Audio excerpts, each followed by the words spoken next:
Hey, good morning to everybody. Happy Wednesday. It's Daryl here. It's bright and early, 3:30 a.m. here in Connecticut on the East Coast. You guys could probably already tell by my demeanor, it's a serious video. I can't hide my emotions when I do these videos at all. Let me just say this too. The title of this video, I haven't made my mind up yet. I usually do that last. It's probably going to be somewhat ambiguous. I don't do that. I have to do this due to monetization. I can't be very blatant like I'd like to and put my opinion in the title and keep my monetization. So I'm going to have to be I'm going to have to play with words. Okay, there's two very different sides to this story, and I have a very solid opinion, my own opinion of what happened, having a lot in common with this African-American man, Jason Walker. Don't jump on me yet. I'm baiting you. Don't jump on me.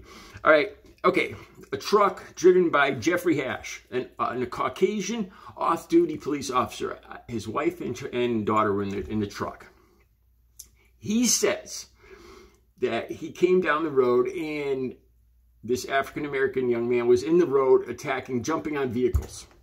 He jumped on his truck. He says he got out and he feared for his daughter and his wife's safety, and he fatally shot Jason Walker.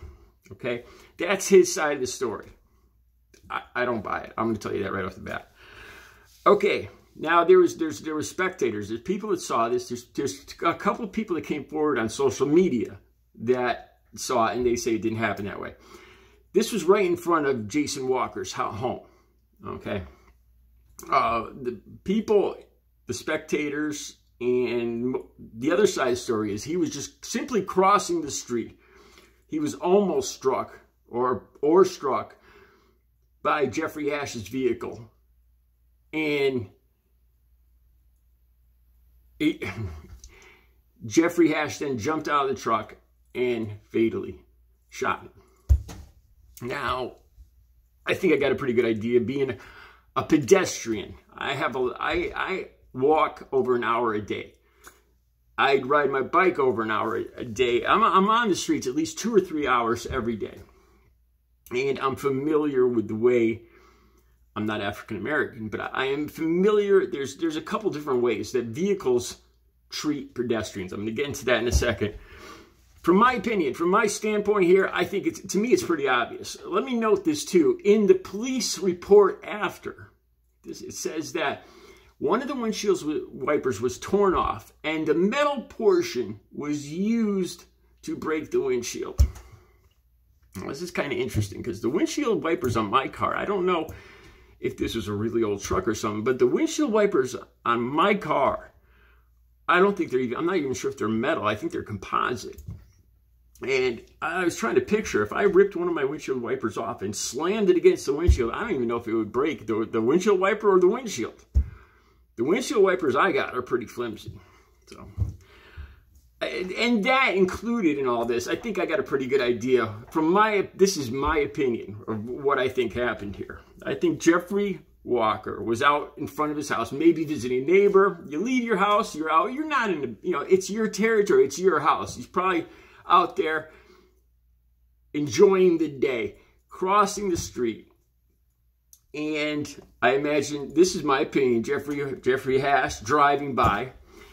I have heard, now I'll tell you from a part Native American, part French, Canadian French, I've heard a lot of Caucasian people saying how they speed through bad neighborhoods. Oh, lock the doors, honey. I'm not going to stop in this neighborhood. And I could have an idea. I have an idea how this guy might have been driving through the neighborhood. That's just my opinion. I've also heard a lot of Caucasian people say that they think African Americans just take their sweet time crossing the road. They just take their sweet time, and it drives some Caucasian people. It gets them so angry that they're just taking their time crossing the road. I've heard this easily over a couple dozen times throughout my life. Okay, I think my opinion is the off-duty cop was driving through the neighborhood. Jason Walker in his own neighborhood, maybe getting the mail, visiting a neighbor, whatever. enjoying the day, just comes out of the house. He's walking back across the street. He's not in a big hurry or anything. And if I'd do the same thing. I'll get into that in a second. I imagine that Jeffrey Hash probably didn't slow down all that much and probably either tapped him or came very close to him. That whole thing, like how, this guy's just taking his sweet time. I'm going to scare him. Kind of, this is my opinion. Now, Jason Walker, the African-American man, being in his own neighborhood, getting the mail or visiting a neighbor or whatever, is probably pretty ticked off. I'm going to talk more about that because I've almost been hit a dozen times. And I've gotten incredibly angry. When your body is threatened, bodily injury is threatened, my adrenaline goes right through the roof immediately. Okay, I could see how, you're out in front of your own house, and this guy comes flying by and almost takes your life. I could see somebody getting angry. I could possibly see them maybe hitting the windshield or whatever, yelling. I think Jeffrey Hash then probably jumped out of the truck and not panicking, not knowing how to deal with another race, took out his gun and dealt with it the only way that cowards do, and fatally shot this man. That's my opinion. I think Jeffrey Hash is, my first opinion is that he's responsible for manslaughter, at least. All right, so he's on the phone. The video's down below. And as soon as he gets out of the truck, you can see the video down below. He says, the people here are hostile. I'm just trying to protect my family. Immediately, an African-American man starts yelling, don't you dare effing say that. We are not hostile. Now, he kind of shoots himself in the foot by the way he curses and yells at this man, but I completely understand his anger, because nobody there, they just saw their neighbor, their brother, their cousin, their relative almost run over and then fatally shot. He's dying in the road. The ambulance isn't there yet. This man that shot him is doing nothing to help him, goes nowhere near him. He's an off-duty cop. Doesn't like an animal on the road, won't even touch him. Just on the phone, telling his higher ups that the people are hostile, which they are not in this video. Even after he lies and says they're hostile, they don't even come anywhere near him. So right there, it makes me question this guy's view of the events. I think Jason Walker was crossing the road. I think Jeffrey Hash almost hit him. Probably didn't slow down all that much. And when Jason got mad, understandably, Jeffrey then overreacted, jumped out, and shot him. That's what I believe happened, without a doubt. I think the truth is right there in the middle. And all the evidence kind of points that way. Now, Jeffrey Hash, the off-duty cop, is saying that Jason was out on the road attacking vehicles, jumping on vehicles. He was incoherent. He was probably on drugs. Now, this is his way of probably covering up, because he probably knows damn well, if he almost struck him, that this guy was angry. And that's why he was probably, like I said, just my opinion here. He probably was angry. He might have gone up in the windshield. Maybe he hit the windshield. I've almost done this too. If you look back at my videos, there's several times I was almost struck by either on foot or on my bike. And I'll tell you guys, it's a whole different scenario when it's just your body against a machine. It's a very life and death feeling. It feels like the person is using a weapon against you. My adrenaline goes through the roof when somebody almost hits me, even accidentally. It's very, I just picture losing a leg or an arm or dying. You feel that you have more to lose. You're more vulnerable.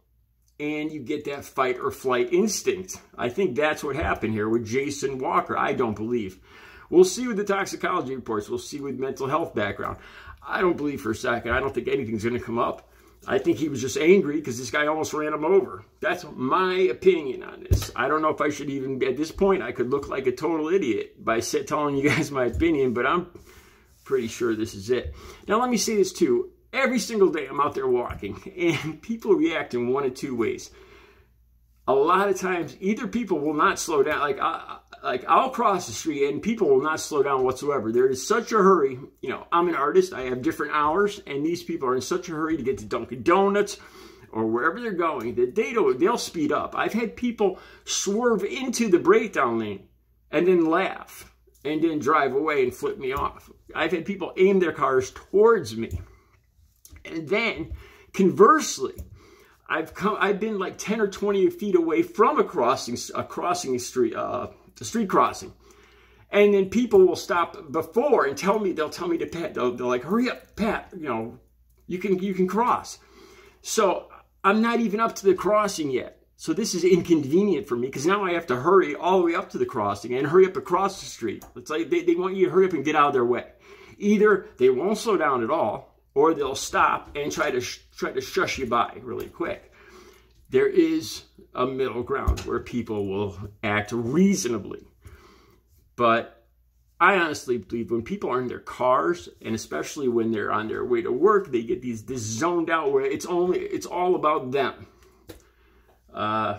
These are my thoughts on this. I think Jason Walker was probably hit or almost hit by Jeffrey Hash, and he was understandably angry, and then he was fatally wounded for his trouble of getting angry at almost being run over in the first place. That's what I believe happened.